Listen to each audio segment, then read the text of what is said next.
August 27, 1883. A coast guard stationed on Rodriguez Island, a small dot in the Indian Ocean, hears something that does not make sense. It sounds like a distant cannon.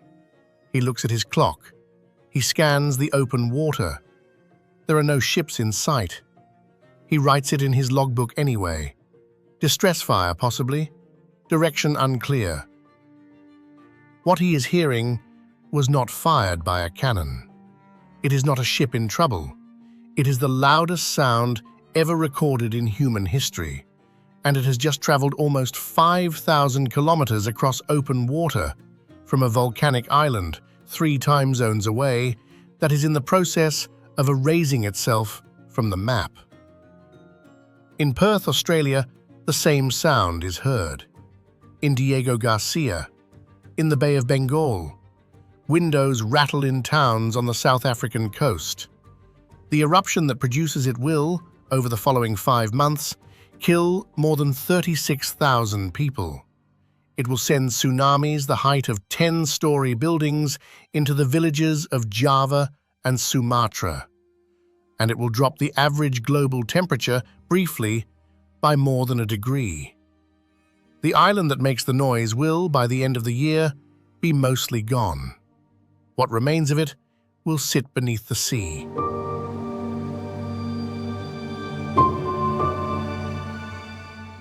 What grew out of that ash in the decades that followed became the largest archipelago on Earth, and one of the most geologically violent, culturally fragmented, biologically split nations that has ever held together as one country. This is Indonesia. From the western tip of Sumatra to the eastern edge of Papua, Indonesia spans more than 5,000 kilometers. End to end, the country is wider than the continental United States. It crosses 3 time zones, it sits across the equator, and it is, almost entirely, made of islands. The official count, kept by the Indonesian government, lists 17,508 of them. Of those, only about 6,000 are inhabited. The rest are uninhabited rock, mangrove, sandbar, coral. Some are large enough to hide rainforests the size of European countries. Others are barely visible at low tide. The country holds more than 280 million people. It is the 4th most populous nation on Earth. It is the largest Muslim-majority country in the world. It contains the largest Hindu population in Southeast Asia. It is home to Buddhists, Catholics, Protestants, and Confucianists, and at least 245 distinct indigenous belief systems that the state recognizes only loosely. Across those 17,500 islands, more than 700 languages are spoken. Not dialects, languages as different from each other as English is from Mandarin. In one province alone, Papua, there are over 250. To most people, Indonesia is one image.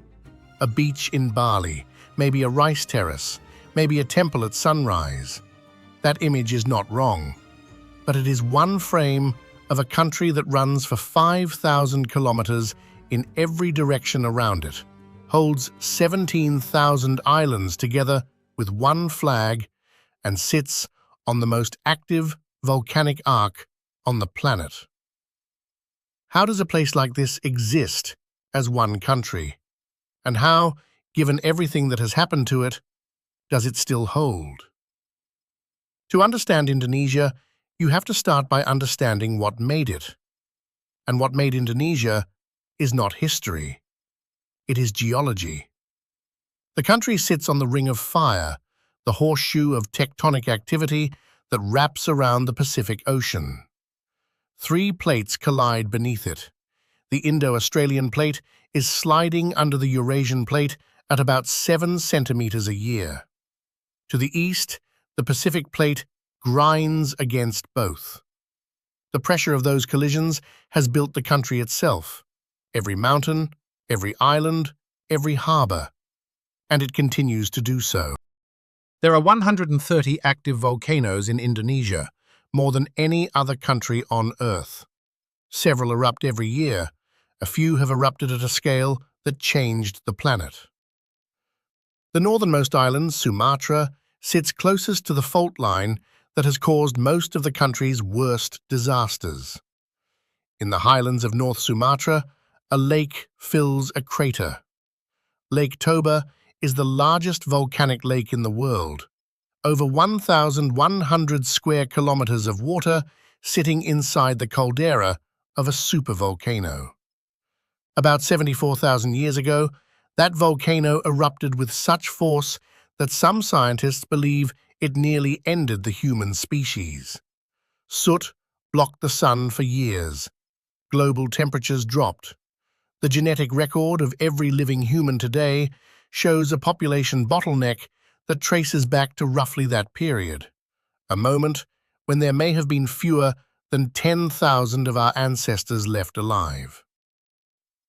More recently, within living memory, the same fault line gave Sumatra its modern shape. On the morning of December 26, 2004, a 9.1 magnitude earthquake strikes the seafloor off the northern tip of the island. The ocean retreats from the beaches first. Within minutes, it returns as a wall of water 30 meters high. In the province of Aceh, on the northern coast, more than 170,000 people are killed in a single morning. Entire towns disappear. The 2004 tsunami is still, 2 decades later, the deadliest natural disaster of the 21st century. Nearly 90% of its dead were Indonesian. In the years that followed, Aceh, which had been fighting a low-grade separatist war against Jakarta for decades, signed a peace agreement with the central government.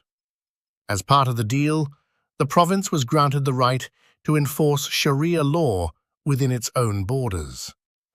Aceh is the only province in Indonesia where Sharia law is the operating legal code. It is also the only majority Muslim province in the country where alcohol is fully banned. The peace, 20 years later, is still holding.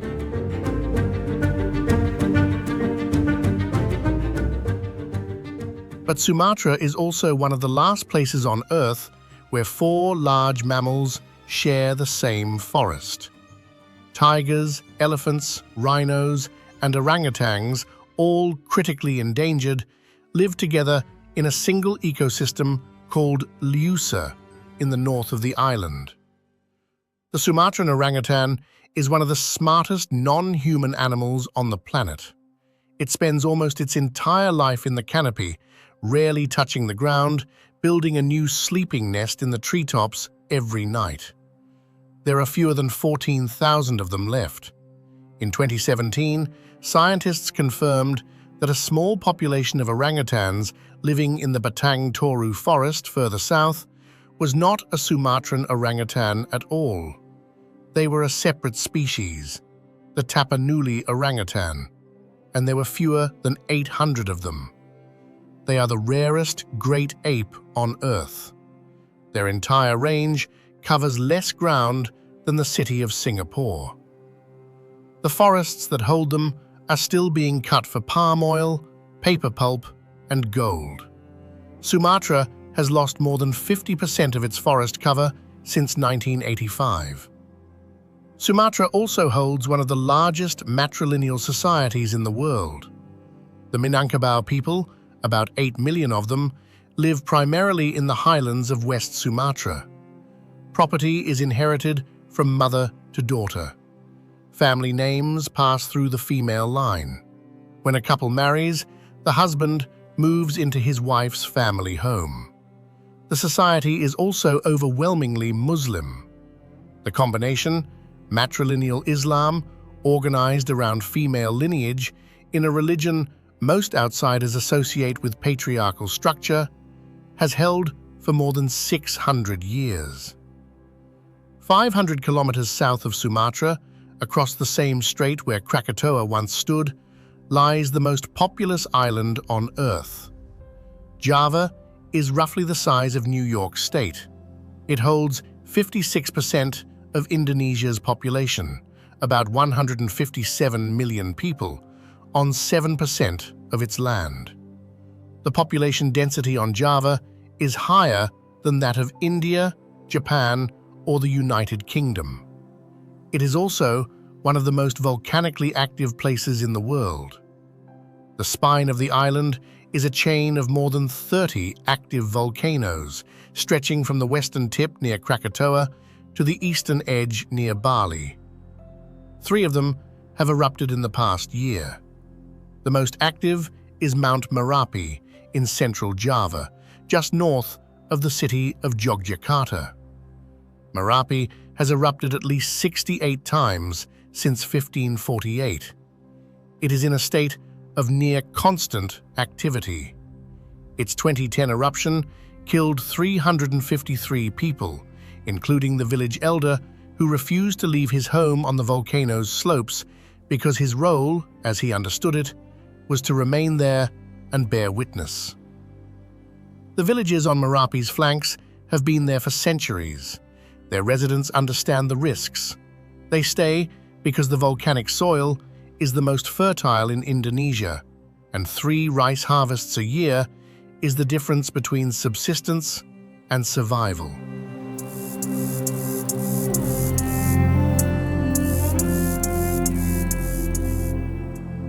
In the center of the island, 2 of the largest religious monuments in human history sit within a few hours of each other. Borobudur is the largest Buddhist temple on Earth. It was built in the 9th century by the Sailendra dynasty from over 2 million andesite blocks quarried out of the nearby volcanoes. It contains more than 2,600 relief panels and over 500 Buddha statues, arranged in 9 stacked terraces that represent the Buddhist cosmology, from the world of desire at the base through the world of forms to the world of formlessness at the top. For more than 1,000 years, Borobudur sat half-buried in jungle and volcanic ash. It was rediscovered in 1814 by an English colonial governor named Thomas Stamford Raffles during a brief period when Britain held Java away from the Dutch.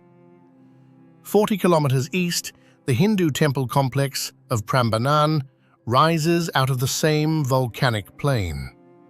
240 stone shrines, none of which were built by the same kings who built Borobudur.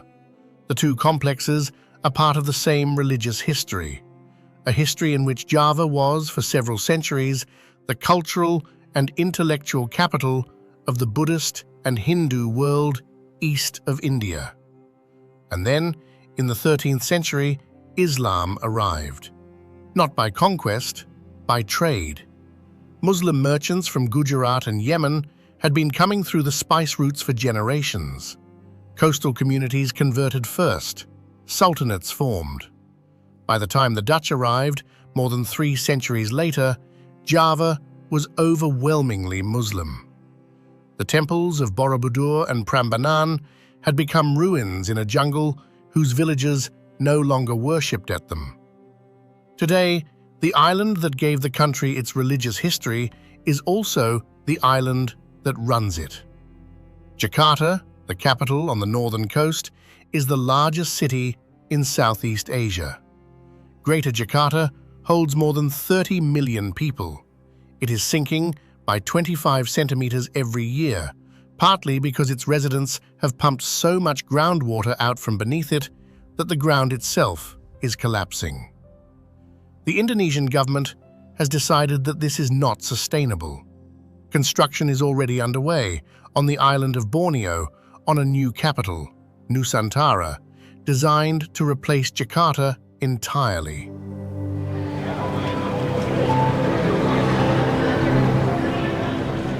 In the 1820s, a Javanese prince named Diponegoro led the country's first serious resistance against the Dutch. The Java War lasted 5 years. By the end of it, about 200,000 Javanese were dead. The Dutch military was almost bankrupted. Diponegoro was tricked into a negotiation, captured under flag of truce, and exiled to Sulawesi, where he died.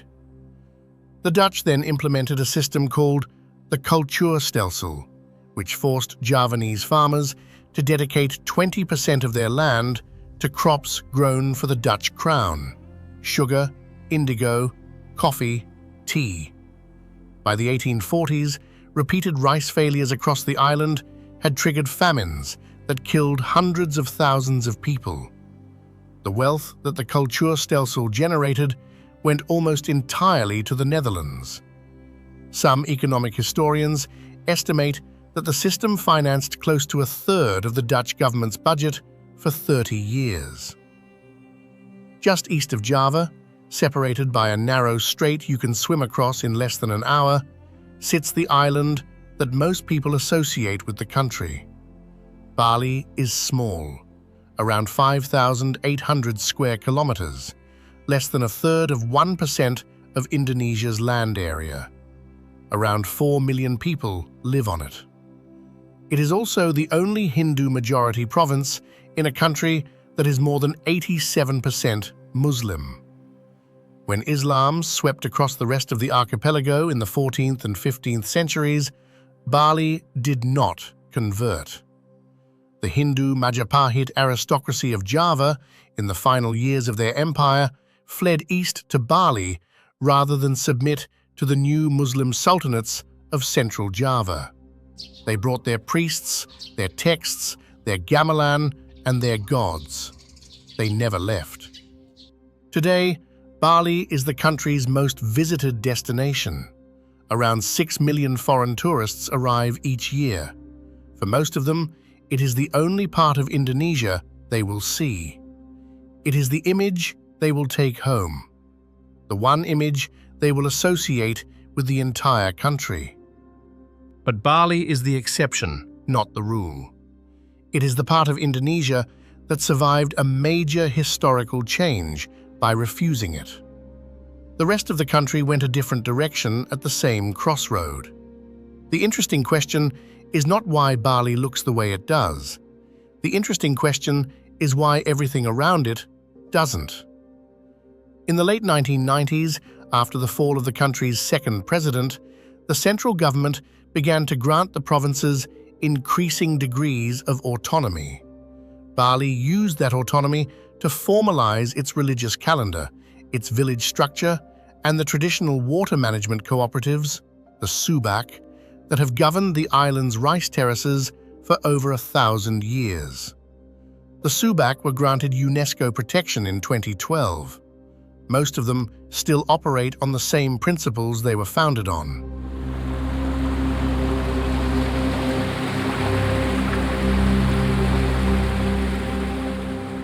One island further east past Bali sits Lombok. The two islands are similar, the same beaches, the same volcanic origin, the same warm currents. But Lombok is Muslim, not Hindu.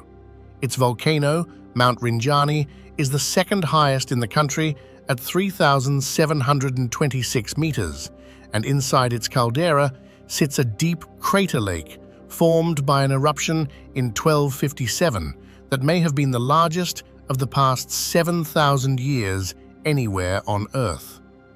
It is also where, between Bali and Lombok, the country starts to change in a way that almost no other border on Earth changes.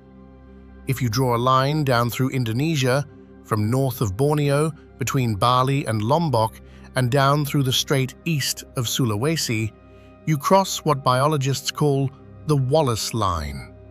It is named after Alfred Russel Wallace, a British naturalist who, in 1859, noticed something strange. On the islands west of that line, the animals look Asian: tigers, rhinos, orangutans, monkeys, the whole biological furniture of Southeast Asia. On the islands east of the line, only a few dozen kilometers away, the animals are different: marsupials, cassowaries, birds of paradise, cuscus, the biological furniture of Australia. Wallace spent 8 years collecting specimens across the archipelago between 1854 and 1862. He shipped more than 125,000 of them back to England.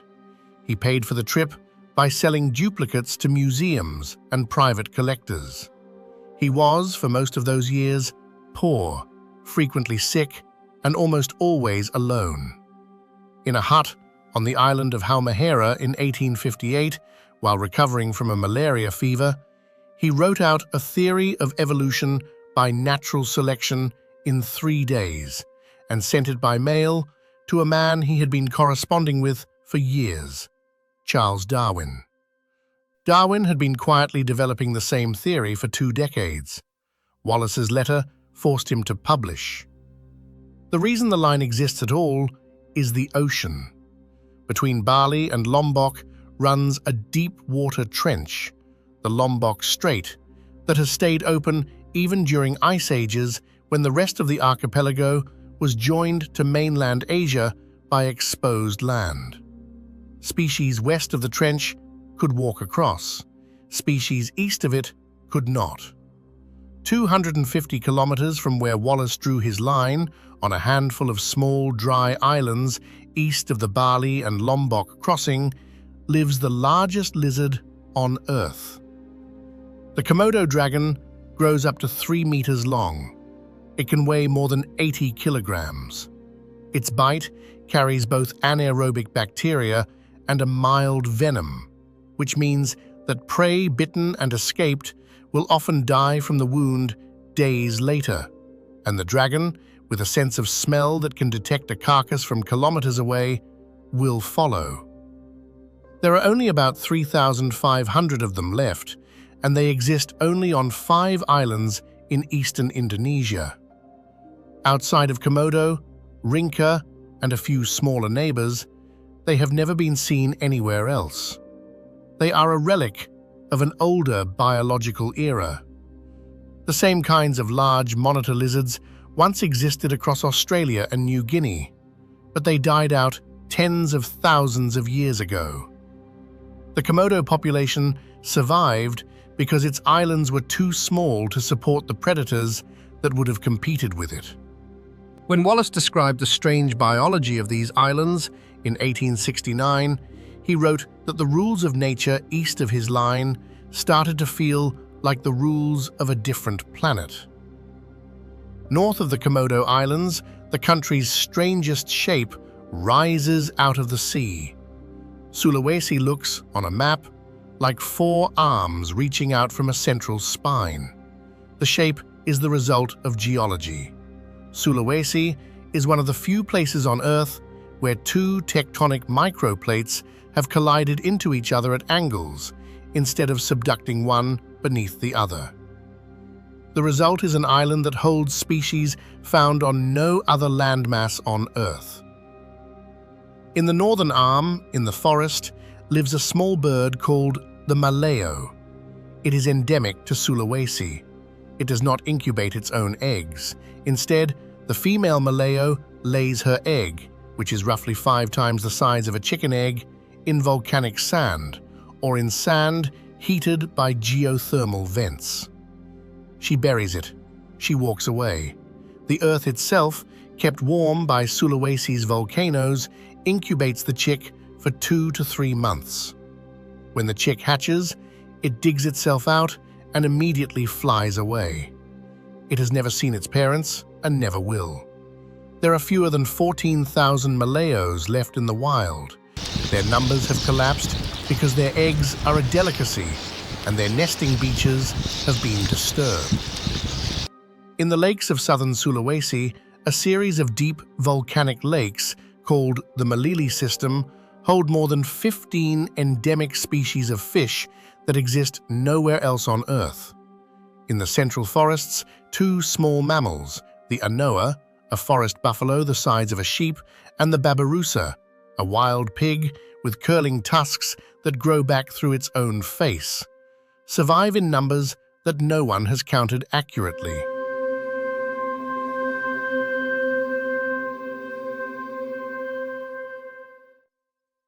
In the southern highlands, on a high plateau surrounded by mountains, live the Torajan people. The Toraja have one of the most distinctive death traditions in the world. When a person dies, the body is not buried for weeks, sometimes months. The deceased is kept in the family home and treated as if they were sick, fed, dressed, spoken to, until the family has saved enough money for a full funeral. The funerals themselves last for days, involve the sacrifice of dozens of water buffalo, and culminate in the burial of the body in a cliff face carved out of solid rock. It is not a fringe tradition.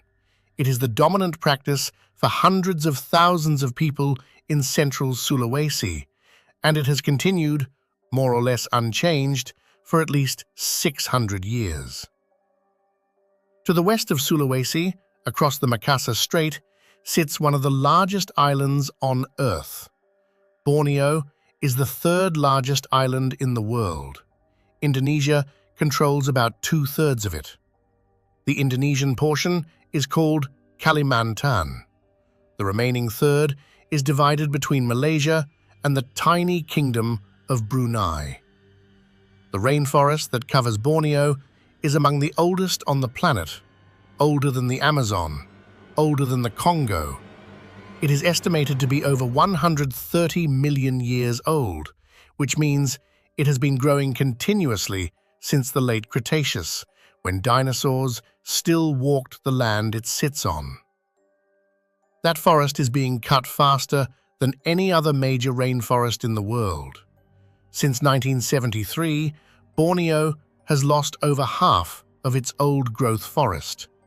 Most of it has been cleared for palm oil, a crop that ends up in about half of all packaged products sold in supermarkets globally. Indonesia is the world's largest producer. The Bornean orangutan, a separate species from its Sumatran cousin, lives only on Borneo. Its population has dropped by more than 50% in the past 60 years. There are now perhaps 100,000 left. The Dayak peoples, a collection of over 200 distinct ethnic groups, have lived in the interior of Borneo for thousands of years.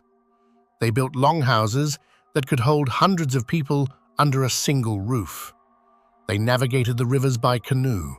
Some of them practiced a form of headhunting, ritualized and confined to specific kinds of conflict well into the 20th century. The last sanctioned headhunting in Indonesian Borneo is recorded as late as the 1970s.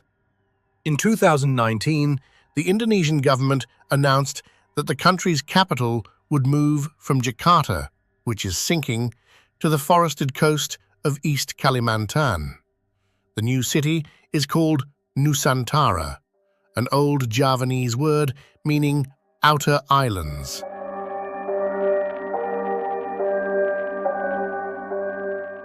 Construction began in 2022.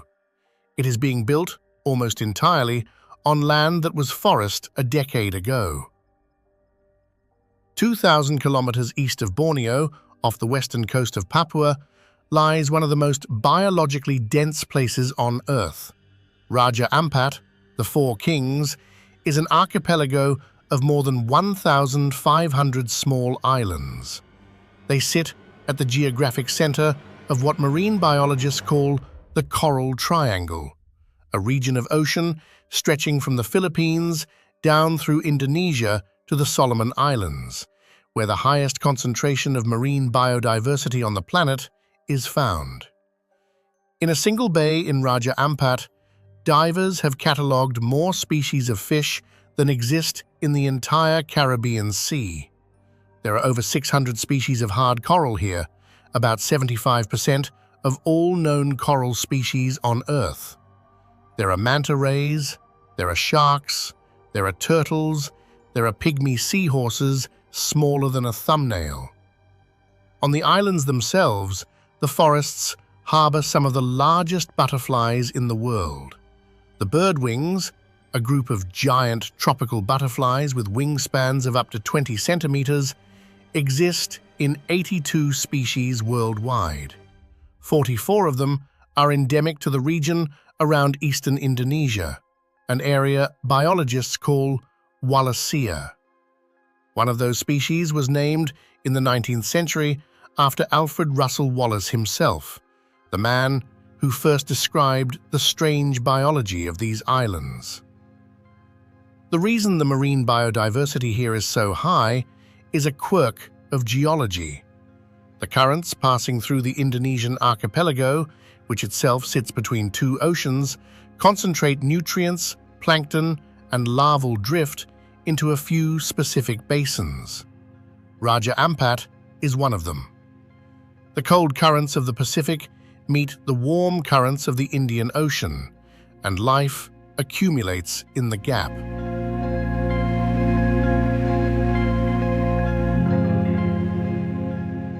It is also one of the only places on Earth where, on the same day, you can watch a manta ray glide past you underwater and then walk into a forest 5 minutes away and hear a bird of paradise calling from the canopy.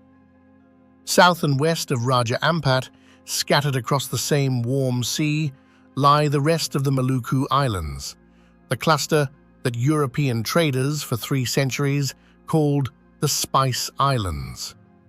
Cloves grew only on 2 of them, Ternate and Tidore, twin volcanic cones rising out of the water within sight of each other, were in the 1500s and 1600s the entire global source of clove for trade in Europe.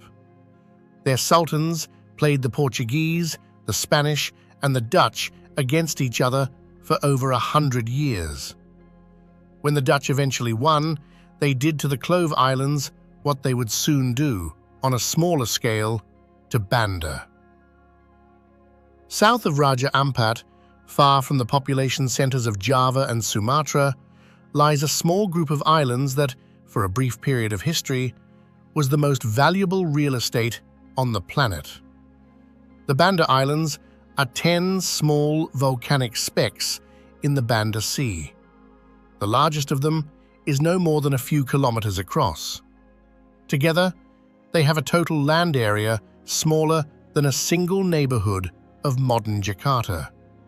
There are fewer than 20,000 people living on them today. For 2 centuries, from roughly the 1400s to the 1600s, every nutmeg tree on Earth grew on these 10 islands, every single one. Nutmeg was, in those centuries, worth more than its weight in gold. European cookbooks treated it as essential.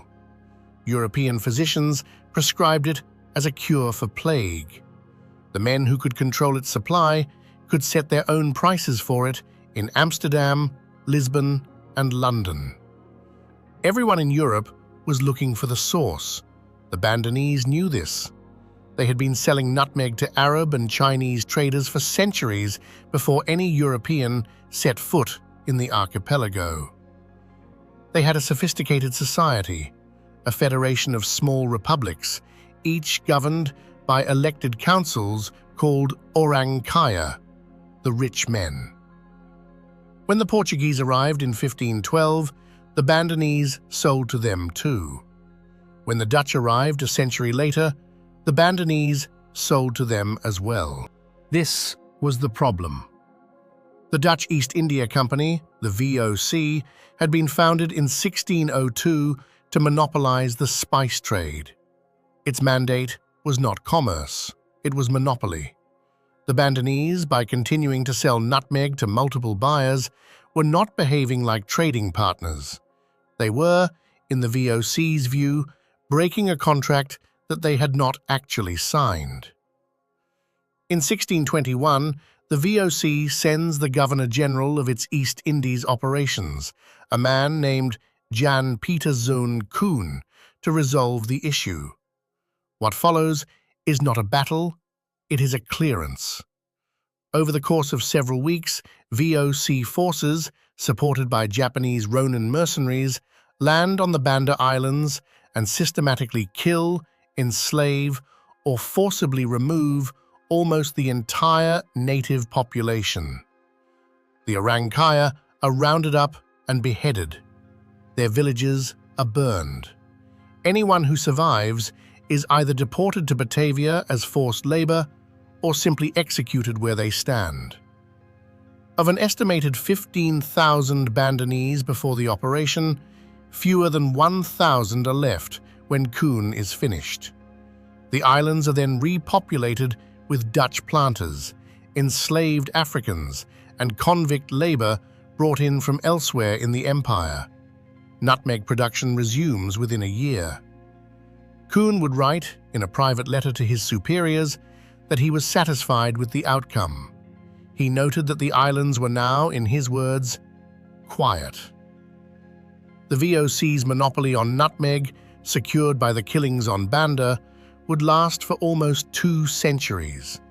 It made the company, briefly, the wealthiest corporation in human history, worth, at its 1637 peak and adjusted for inflation, more than the combined value of the 20 largest publicly traded companies on Earth today. In 1667, in a treaty called the Treaty of Breda, the Dutch traded away one of their remaining colonial holdings in exchange for permanent rights to a small Banda island called Run, which still produced nutmeg. The colony they traded was on the other side of the world. It was an island the English called New Amsterdam. The English renamed it New York. The Banda Islands are still there. They are still beautiful. The descendants of the Bandanese, most of them descended from the planters and the enslaved, not the original inhabitants, still live on them. The nutmeg trees still grow. No one was ever held responsible for what happened in 1621. The VOC was dissolved in 1799, and the Netherlands inherited its assets and its territories. There has never been a Dutch apology for what was done on these islands. There is one small museum on Banda Neira, the largest of the islands, that mentions it. 200 kilometers east of the Bandas, the country starts its final, longest stretch. Papua, the western half of the island of New Guinea, covers more than 22% of Indonesia's land area. It holds about 1.5% of its population. It is, by orders of magnitude, the least mapped, least developed, and most ecologically intact part of the country. It is also where, in the canopy of its mountain forests, one of the strangest courtship displays in the natural world takes place every morning at dawn. The birds of paradise are a family of 45 species, almost all of which exist only on the island of New Guinea. The males have evolved feathers that defy easy description: iridescent breastplates, ribbons of plumage longer than their bodies, flag-like crests that flick out and snap back. They use these feathers to perform.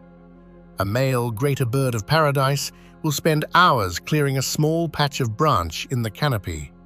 He will rehearse his display.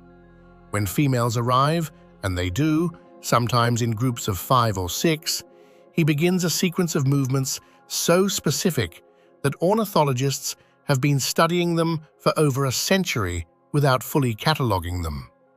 Wings unfurl, tail feathers vibrate, eyes change color. The female watches, she judges, she leaves. Most males will not mate at all in a given season. The ones who do pass on the genes that build the display. When Wallace, in the 1860s, first observed a bird of paradise in the wild, he wrote that the experience of seeing one was harder to describe than anything else he had encountered in his 8 years in the archipelago. He sent specimens back to London. They became fashionable. By the late 19th century, plumes were being torn from these birds at an industrial scale for European ladies' hats. The trade peaked around 1900, when an estimated 80,000 birds of paradise were being killed every year for their feathers. The trade was banned in 1928. Most of the species survived.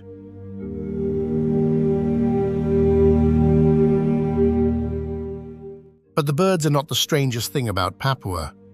The strangest thing is what has happened to the people who live there. There are more than 250 distinct languages spoken in the Indonesian half of New Guinea, more than in any other comparable area on Earth. Some of those languages are spoken by 500,000 people. Others are spoken by a few hundred in a single valley. The reason is the terrain. The interior of New Guinea is one of the most rugged landmasses on the planet. Mountains rise to over 4,800 meters, high enough that there are glaciers near the equator. The valleys between them are deep, narrow, and almost impassable on foot. The forests are dense enough that, well into the 20th century, entire populations of people existed without contact with the outside world. In 1938, an American expedition led by Richard Archbold flew over a valley in central New Guinea that did not appear on any map. They saw, looking down, an entire civilization. Terraced gardens, stone-walled settlements, cooking fires. The valley had been continuously inhabited for at least 9,000 years. Its people grew sweet potatoes, raised pigs, and traded along trails that ran the length of the island. They had no idea that anyone existed beyond their nearest mountain ridge. Other valleys had similar populations. Some of them remained uncontacted until the 1970s. A handful of communities in the deeper interior remain so isolated that the Indonesian government still officially recognizes them as living in voluntary disconnection from the state. The land that holds them is, to a degree that is not true of any other part of Indonesia, still wild.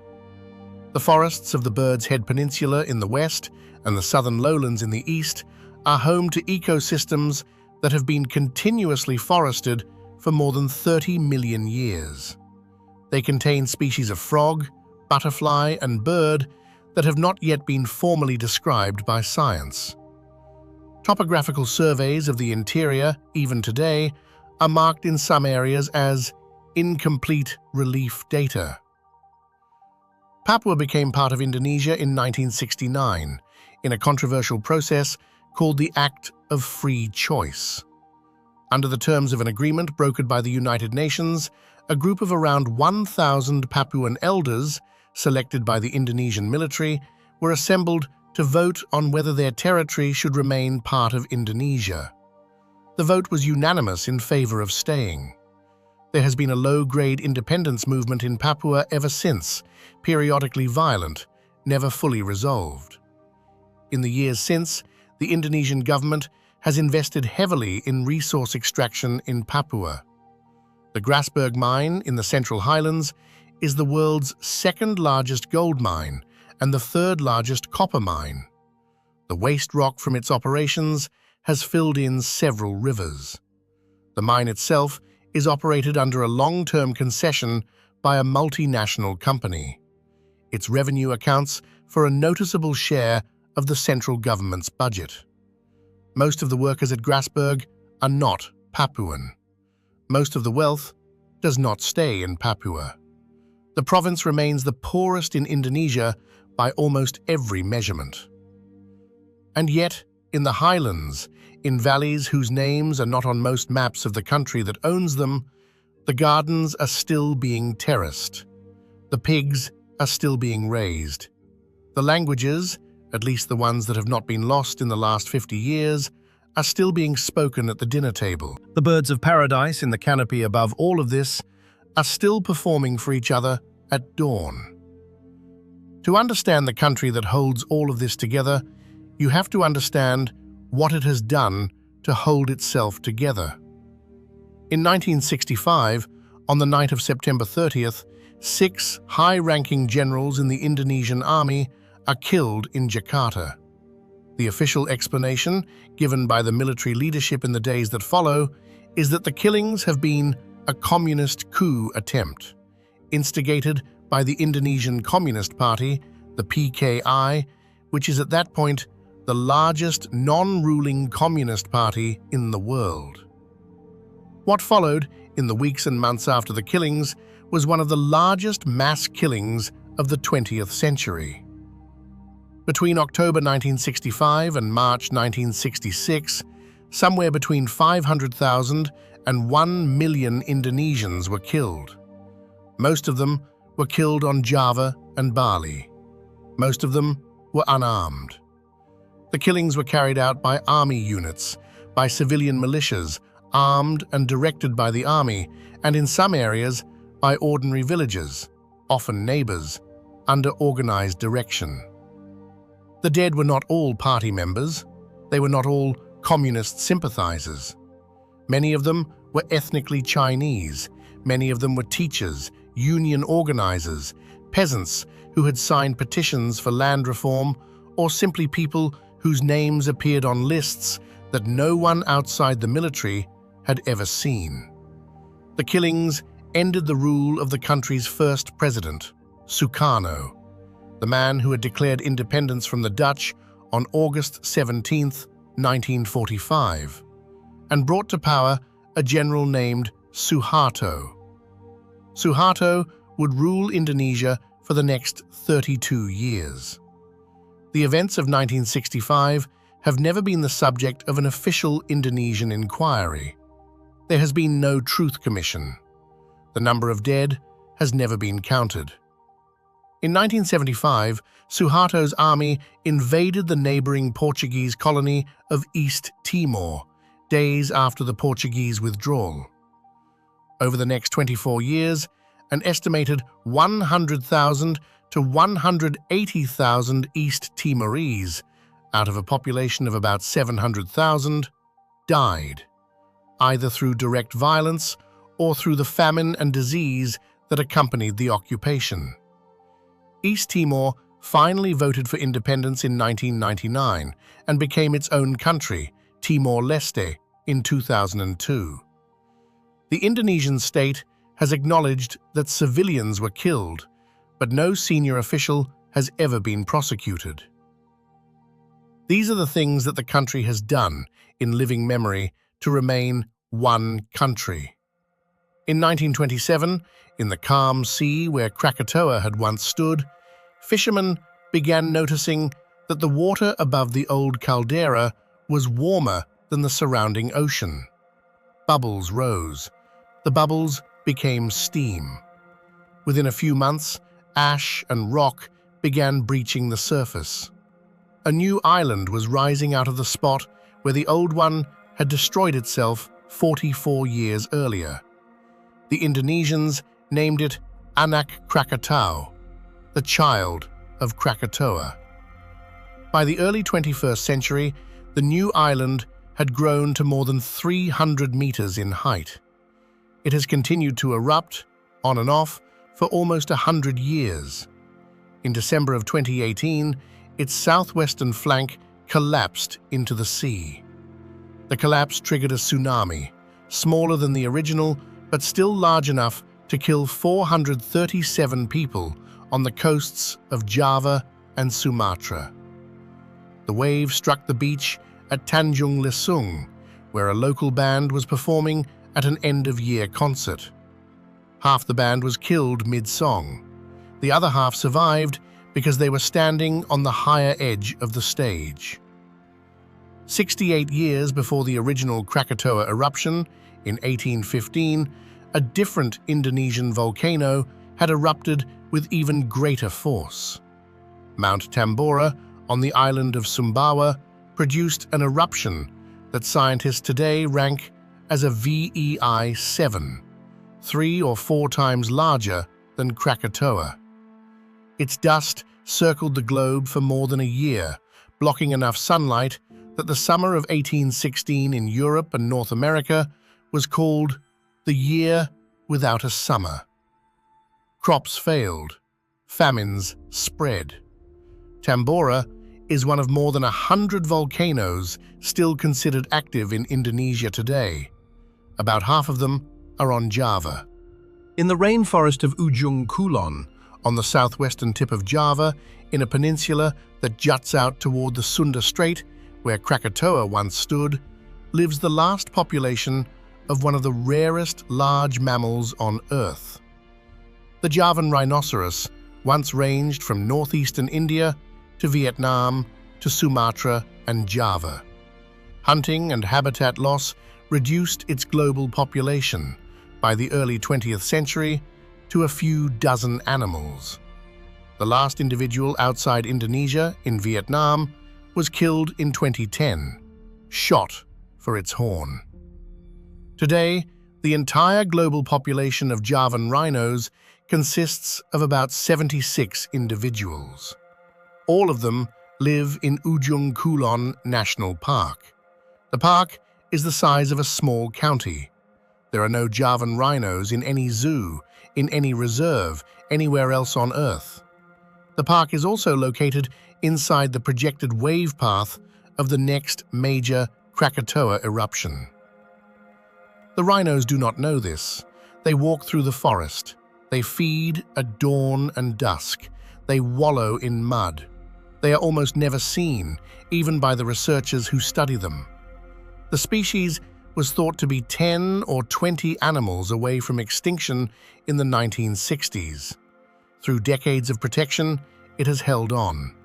It has not recovered exactly. It has simply refused to disappear.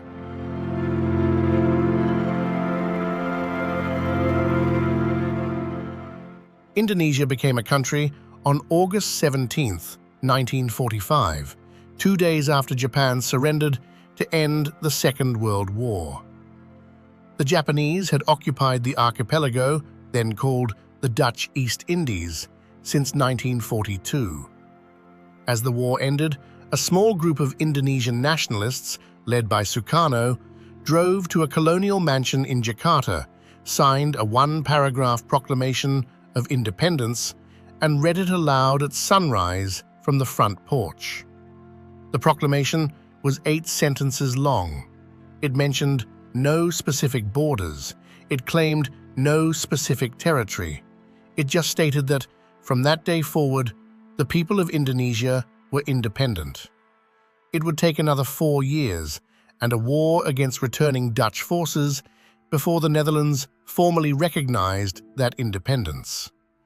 During those 4 years, what would become Indonesia held together almost entirely on the strength of one idea, that the people across these 17,000 islands had something in common, something stronger than the languages and religions and seas that divided them.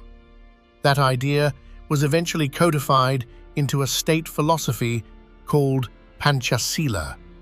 5 principles: belief in one God, a just and civilized humanity, the unity of Indonesia, democracy guided by wisdom, social justice for all. It is deliberately vague. It is also, by most measurements, the only thing the country has consistently agreed on for the past 80 years.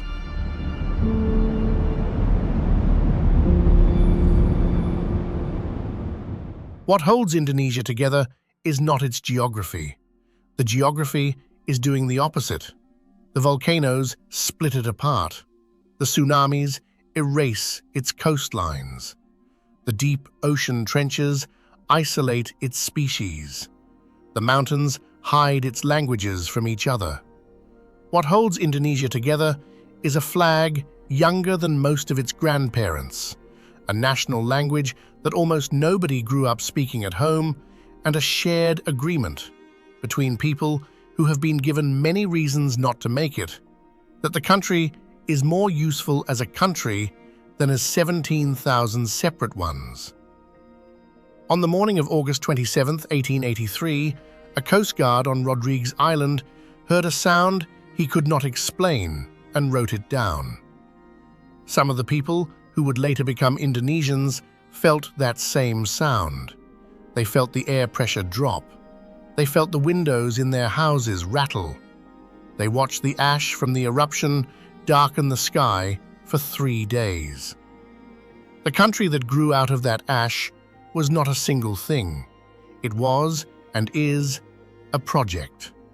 A young one, built on top of one of the most violent geological arcs on the planet, holding 700 languages and 3 time zones, and several hundred volcanoes under one flag, and trying, every year, in ways that are sometimes beautiful and sometimes terrible and never finished, to remain itself. The volcanoes are still there. The dragons are still on Komodo. The birds of paradise are still performing at dawn in Papua. The rhinos are still hiding in Ujung Kulon, and the country is still here. Thanks for watching. We will see you on the next journey.